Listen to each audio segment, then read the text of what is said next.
can't get this guy. Alex wants to make his audience laugh. But yeah, Alex said some nice things on his stream the other night. Last night. I listened to them before tonight's show. I didn't judge it as show worthy. I thought it would be kind of more jerking myself off than anything else. Alex did a very funny Ricada rap.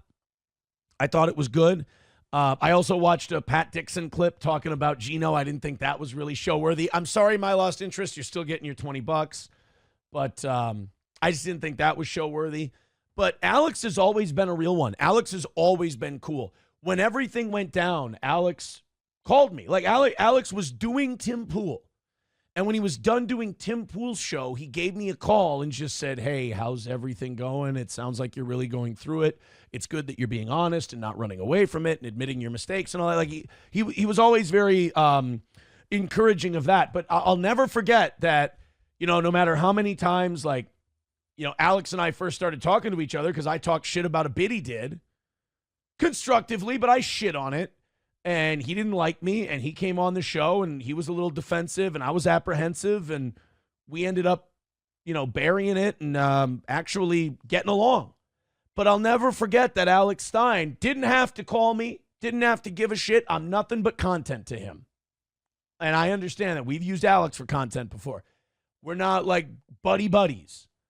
But he called me. And he talked to me, and he not when I had a great sense of humor about it, like now. Back when it was still very fresh and the wounds were very open, and I was getting a divorce, and I missed who my ex-wife used to be, and I was really in pain.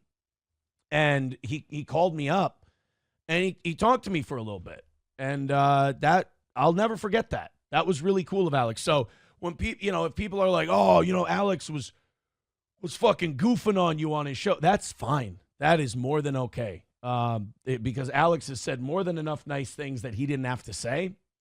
And Alex has been very funny in the way he's dealt with this. So, yeah, I did see that, though, that Alex mentioned he was a Toe fan before the Ricada bump. That was very gracious of him.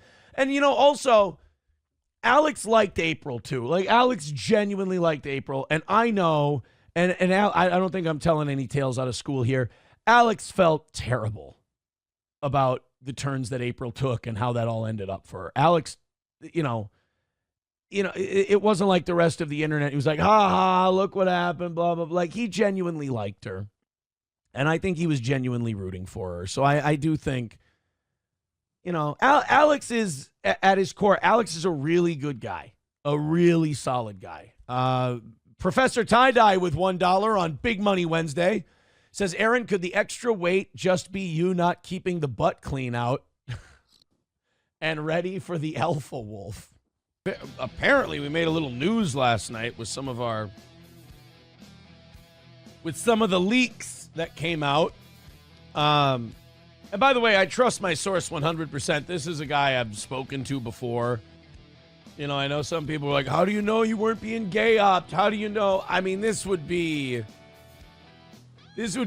almost a 1-year gay op. I mean, this guy, it's a solid source.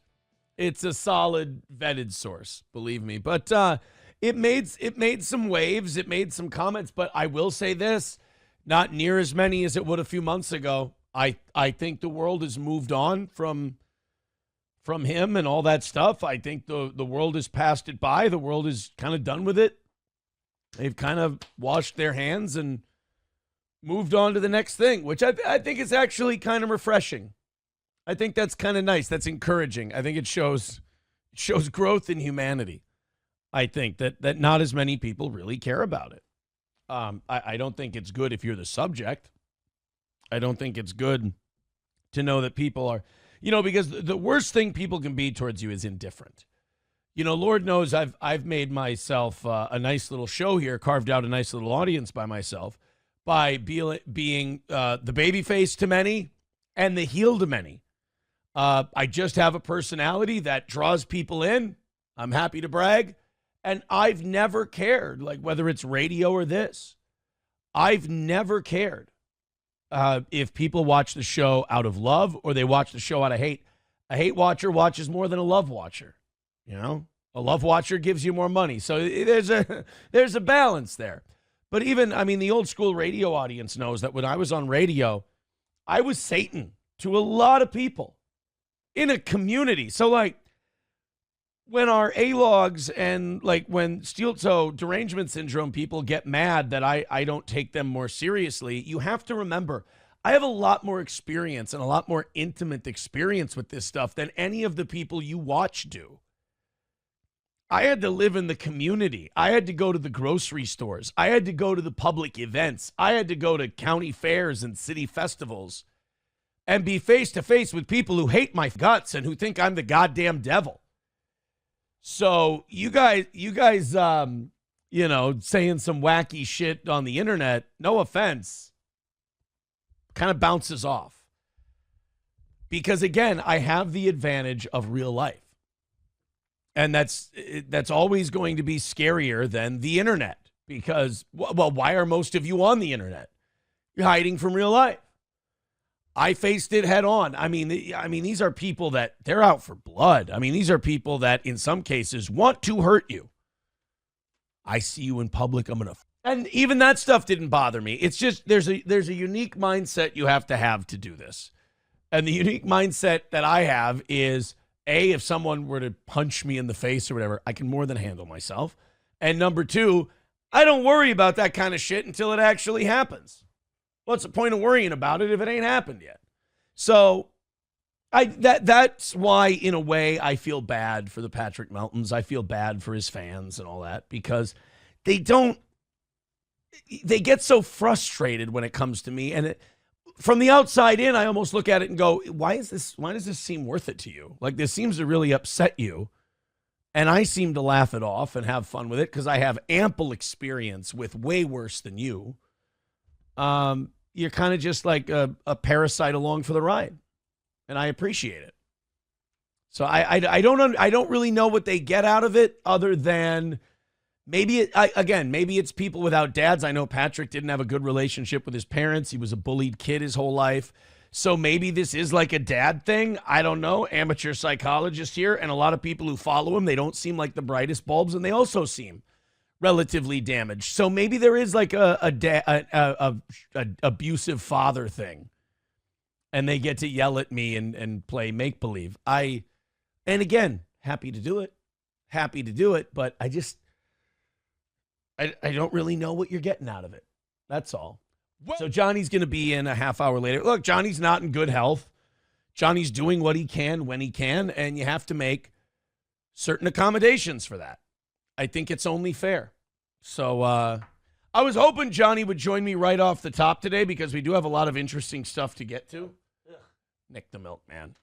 There's your wrench back.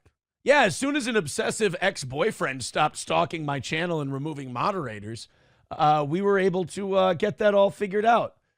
And I saved myself $250 from not having to pay Mersh for his big, generous offer. I can fix your YouTube channel. All you got to do is female cop, toggle, moderator. So, oh my God, Deutsch Chad making huge accusations in the Rumble chat. Melton fans are pedo supporters / sympathizers, therefore pedos themselves. Oh my God. That is, I think McBuster would probably agree with you. S-word jockey says, if you would have stayed in the polycule, the thin and filthy lifestyle would have kept you thin. You know what? I will admit, I was eating less, and okay, hold on, I gotta respond to this. When it comes to Alex Stein, I've said this from the beginning. Alex Stein's always been a real one, dude. People can criticize Alex Stein all they want. Alex Stein and I both seem to have that lover to hater ratio in our fandom, and he, much like me, enjoys that part, I think. But Alex has always been a real one to me. Alex is the kind of guy, like, even though you're not friends, you're just internet acquaintances.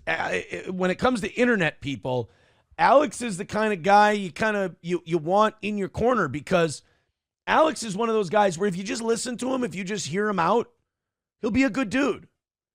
Like, this idea that Alex, he ball washes for Aaron. No, he doesn't. Alex has criticized me plenty. And he's been right. And Alex has told jokes about me plenty, and they've been funny.